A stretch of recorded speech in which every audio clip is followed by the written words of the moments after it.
Yellow, I hear a few fun facts calling. Today we're going to be talking about my favorite fruit, the banana. I'm going to give you some fun facts about the banana, but we're also going to talk about a law case in history that involved these slippery wonders. So firstly, let's talk about the anatomy of the banana. So here we have a cross section and you have three parts to it essentially. So this is the exocarp, which is the peel. Then you have the mesocarp, which is like the fleshy stuff we like to eat. And then you have the endocarp, which is the slightly darker stuff in the middle. However, these cultivated bananas are very domesticated, and the tiny little flecks that you see inside, which are seeds, these are immature seeds that have been aborted from the ovary. This is one ovary, which is actually the reason that these are berries, because this is one ovary of the vegetation plant. But these seeds that you see in the center are actually sterile. They can't grow into anything. They're completely immature. And actually these bananas can only be grown through cloning. A wild banana has a thicker endocarp, so a thicker middle, and the seeds are actually like stones. They're like little pebbles, and you can bite through them. It's not a total dental nightmare, but they're very bitter, and the amount of actual mesocarp to the endocarp is of a ratio that makes them pretty unsatisfying to eat, but they're adorable and tiny and full of these very thick pebble-like seeds. So that's the anatomy of banana. And one of the things about banana trees, quote unquote trees, is they're not actually trees. They're sort of wrapped around leaves that are so tightly wrapped as they grow that they look like a trunk, but they're not actually a trunk. It's called a pseudostem. And then when they grow to be mature, they have this fruiting spike, which is called an inflorescence. And that inflorescence sort of pokes out of the top of this column of leaves, and then obviously there's leaves at the top that branch out, but it pokes out of the top and then hangs down, and then that's where you have the fruiting bodies hanging onto the end of this flower spike, which has flowers at the end. And then these individually are single ovaries, which is why it's actually the berries of a herb, because originally a banana has a bulb underground. We call it a corm. And then that corm is the bulb that the rest of the plant grows from. Now, to give you a little bit of Latin, bananas are all part of the Musa genus, but most of the species that we eat are from the Musa bulbosiana plant. So that's genus, Muso, and species, bulbosiana, or the Muso acuminata. Now, if that also makes you want to sing acuminatata, you're not on your own. I'm feeling that too. Absolutely adorable. So let's give you some fun facts about bananas. So firstly, we share 50% of our genes with bananas. Now you might be thinking, how is that possible? Well, the majority of genes are actually to do with things like DNA repair or RNA reading and then translation into proteins and protein structuring and all this kind of stuff. So we actually share 50% of our, or 40 to 50% of our genes with the banana, which seems weird, but it's true. And then the word for banana comes from the Arabic for finger, which is banan. So this is a finger, and you might have heard of fingerling bananas. These are the small ones that are even more finger-sized and shaped. But the original word banana comes from Arabic, banan, for finger. And then sometimes when you have a bunch of them, that's called a hand, which I think is very cute. But another use for bananas is actually from the skin. Now, I used to do this when I was young. I don't know who taught this to me, but we didn't have very much silverware around, but the pieces of silverware that we did have, we would use the banana peel to polish the silverware. And I didn't realize this is actually something that's well known. Banana skins are really good at polishing silverware, but they are also really good for polishing scuffed leather. So if you have scuffed leather shoes, that banana skin will do an amazing job on them. And finally, bananas, as everyone knows, contains potassium. And potassium 40, which is what's in bananas, is actually a radioactive isotope. Now, it would take around 10 million bananas for you to actually become radioactive and see negative effects, but that's still pretty cool. I don't think you would actually manage to hold 1 million bananas in your body. I think you would probably throw up before that point, but still an interesting fact. And lastly, Bananas are actually less dense than water, which means they are totally buoyant. And I think that's fantastic. So if you're going on a little rafting trip or you're going on a little kayaking adventure, maybe try floating a bunch of bananas or a hand of bananas behind you and see if you can just trail it along without having to take up space in your little craft. I want to talk a bit about different species. So you might be familiar with the Cavendish banana. This one is not very ripe, but that's what we could get. But that is definitely not my favorite kind of banana. Now, I've been lucky enough to travel to places like Mexico and around South America, where I got to have these shorter bananas. So I got to have red dukas while I was there. They're kind of like sweeter and they have a bit more of an orangey color and they're a bit like softer and creamier and they're shorter. And then I also had burro bananas while I was there. I think burro means butter in Spanish, and they are a little bit more buttery. They have slightly more acid to them, so when you cook them, they kind of retain a bit more of a fruity flavor. And then manzano bananas, which are called apple bananas because they have a slightly apple-ish taste. They're a little bit fruitier, and they're also a bit shorter. But manzano bananas actually go completely black as they ripen, so they can be quite a difficult sell in like European markets because people think that they're overripe. They're not actually overripe, that's just the color that they go when they are ripe. But I really enjoyed the manzano bananas. I've also had ladyfinger bananas, which kind of have a thinner skin and they're much smaller and they're a lot sweeter. They have a much higher sugar content. And so they feel much more like a dessert thing rather than just like a snack. But one of my goals in life is to try praying hands bananas and blue Java bananas. Now, praying hands bananas are so strange. They kind of sit together, like they're much more geographical. They kind of sit together and they sort of look like two praying hands like that. But I've never tried them. Apparently they have like a bit more of a chalky flavor, especially if they're slightly underripe. But they still have that kind of vanilla underlayer and their skin is very thick. So they should be transportable, but they're just very rare. And then the other one is blue Java bananas, which when they're underripe kind of have this silvery blue skin, and it's very difficult to ship because it has very delicate skin. It's quite thin skin, so they would bruise easily. But I have a real desire to try them one day. I don't know whether I'll ever get over to the parts of the world where they grow, but I would really like to try them. I'm gonna make it a mission that I can try praying hands bananas and blue Java bananas before I leave this planet. But let's get down to the case that involved bananas.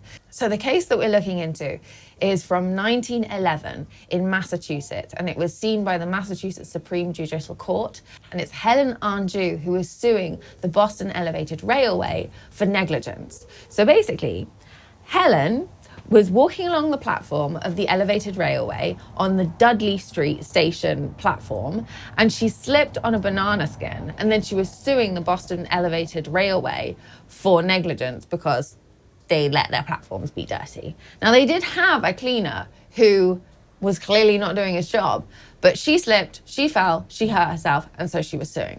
Now, when the case was heard first, she lost because the court said that she couldn't prove the negligence. So basically they were saying, you can't prove that they knew about the banana skin, so therefore you can't prove that they were being negligent because they just didn't know about it, and they would have cleaned it up had they known about it. However, she appealed. Hilariously, a car tire just moved and that sounded like a car laughing. I'm gonna leave that in there because that was perfectly timed. She appealed. I didn't even mean to make a pun there. That was just glorious timing. But yeah, so she appealed and she won.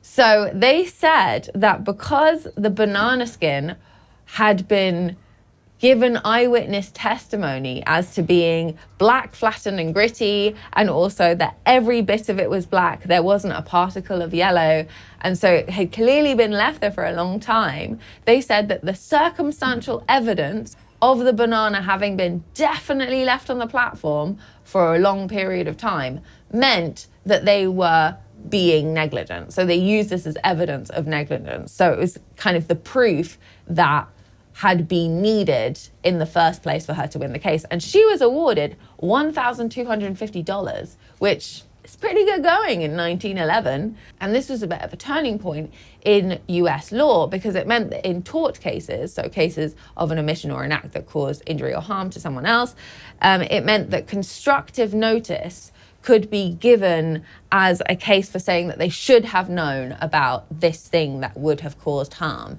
So it meant that her negligence case was won, and then it changed the precedent for how proof of negligence could be presented in court. So in this case, they couldn't prove that there was like a station cleaner guard being like, oh, there's a banana skin, I shall not pick it up. They just had to go, well, you should have known about it because your responsibility is to keep the platform clean. And so it clearly had been there for a long time. So we can assume that you were neglecting your job to monitor how clean the platform was. So it was quite an important case in setting up liability law. And now a lot of slip and fall cases in the US refer to the Anjou versus Boston Elevated Railway case in order to show that, yes, this is the same situation where basically they were being negligent and the constructive notice should have meant that they'd seen how this act or omission could have caused harm, and therefore they were responsible for removing that potential harm, and they didn't, so therefore they're being negligent. What I think is so funny about this case is that the concept of slipping on a banana skin, we sort of immediately associate with slapstick comedy. It's like the silliest concept we can come up with. But then it's actually part of a really serious and, quite frankly, quite boring legislative case in US law history. So this was actually one of the founding principles of negligence law and tort law. In her case, she won the appeal because the banana skin being black, flattened and gritty was evidence that had been there for an unreasonable amount of time. But I really like the way that they worded the decision in the courts. They said, the platform was suffered to remain in such condition as to be a menace to those rightfully walking upon it. That's just so poetic. I think that's beautiful to be presented in court, especially in a court case that is about someone slipping on a banana. Somehow the poeticism and the just basic comedy of the situation, plus the immensely boring legality of liability cases, especially in regards to negligence, just creates a perfect, hilarious concoction. So if you're ever part of a slip and fall case, you might want to refer back to the origin of slapstick comedy and thank the banana skin for having set out the structure of law for you to plea your negligence case. And before we close up the subject today, I want to make an honorable mention to someone who is doing something with banana skins, which is not slipping on them, but potentially making slips out of them, which is Paul Cajo. Now, Paul Cajo is a German-born Ivorian designer. So he's creating silks out of banana fibers. I think the reason why his work is so impactful is because we forget that this is just a single ovary from the end of a plant, and the rest of that herbaceous plant can be incredibly useful. I've seen leathers made out of pineapple skins and interesting structural textures made out of fungi. But banana fibers can be just as strong, and weaved well, they can be just as beautiful as silk from a silkworm. So I think it's really interesting to look at why he's doing this. Now, it's not just to be niche and cool, although it is niche and cool. It's because actually this can be the future for fabrics for us. Because at the moment, things like banana vegetation, so the herbaceous bit of the plant, is massively underused. Mostly, it's just burnt. Once they've harvested the bananas, they don't really care about the rest of the plant, even though it can be so useful. They burn it and then they plant something else in that area. However, if we start to recognize this as a useful crop, as in, look at all those fibers, look at all the things you could do with those fibers. If we start to value those fibers, we can create more value out of the plants that are already there without having to burn them down to make way for a crop that we just think is more valuable or that we have just preconceived value in. We can also start recognizing that the rest of the banana has multiple uses. So like I've said before, this is really good for polishing silverware or scuffed leather. But when it comes to actually having bananas out there, there are natural growing bananas that are in the wild. Now, we don't necessarily want to eat those because the seed content is pretty bitter and it takes up a lot of the mesocarp, but those other herbaceous structures from that same plant can be extremely valuable to us as yarn. And this is what Paul Cadjo is doing. Now, to prove to you the value of these fibers that we previously haven't been looking into, 100 grams of banana silk goes for 12 euros. Now, I'll make a comparison somewhere around here between like cotton and merino wool and banana silk and maybe some regular wool or something like that. But I'll make a little comparison so you can see how that tots up in fabric values. But it's also the value, not just financially, but the value of looking after our planet. This is a really, really sustainable resource for making fabrics. And we're all obsessed with buying infinite clothes that we don't need. So if we are going to continue with our desire for so many fashion seasons per year, but also having new wardrobes all the time, we need to look into sustainable resources. Now, I would say that no, we shouldn't be buying as many clothes as we do, and we shouldn't want to have as much clothing as we do, because quite frankly, you only have one body and you only really need to clothe it once a day. So if you have enough clothes to get you through to another round of laundry, you're fine. But the majority of purchasing habits from the fashion world disagree with my principles. So we have to come up with solutions that are going to keep our desires for fashion going without continuing to damage the planet. Now, another beautiful thing about banana silks is that it teaches us the life cycle of a fiber. So if you can make this turn into a sustainable, long-lasting fabric, then it extends the life of a product that's already been brought into the world. If we just eat the middle and then throw the rest away, that's a pretty short lifespan in the uses of this product. Water goes into growing this, land goes into growing this. Why don't we extract the actual value that you can get out of the whole plant rather than just the tiny inner ovary? Now, Paul Cadjo isn't the first person to be making fabrics out of bananas, and in fact, banana skin fabric has quite a long history. And in China, you can actually buy shoes that are made entirely out of banana fibers. And they're pretty cool, actually. I quite like them. It's really cool to see that he's actually giving the explanation of why banana fabrics are important and why they should be the fibers that we're turning to for the future of fashion. His website is pretty cool. I would highly recommend a visit to it. And I would also say that he's not the only one making banana silks or banana fabrics. Banana Tech makes beautiful fabrics out of banana skins as well. But I really like the way Paul Cadjo presents his information in this kind of modernistic way, whereas Banana Tech is a little bit more demure. I really like his website. I think it's really cool. And I think you should definitely check out his website, but also think about where the fibers that you are wearing come from, and think about the history of the fabric that you're wearing, and think about the process of how it's been made. The banana silk that Paul Cadjo is making is all hand harvested. That means real people are going out there and hand harvesting the herbaceous part of the plant themselves and turning it into the fabric that you eventually wear. I really like the fact that real people are engaged with making the thing that you end up wearing. And I think that we should encourage there to be more jobs out there that require people to be in nature, working with nature, processing nature, and bringing that natural story further into the future, instead of everything being closed off in factories and based on synthetics. I love what he's doing, so go check his website out. But next time you're eating a banana, think about the fact that you share 50% of your genes with the banana, but also it's a pretty magical, highly buoyant, radioactive object that we can make clothes out of. I love what he's doing, so go check his website out. But next time you're eating one of these, think about the fact that you share 50% of your genes with this amazing radioactive berry that is encased in a perfect shoe polishing rag that is somehow highly buoyant. Just to float an idea.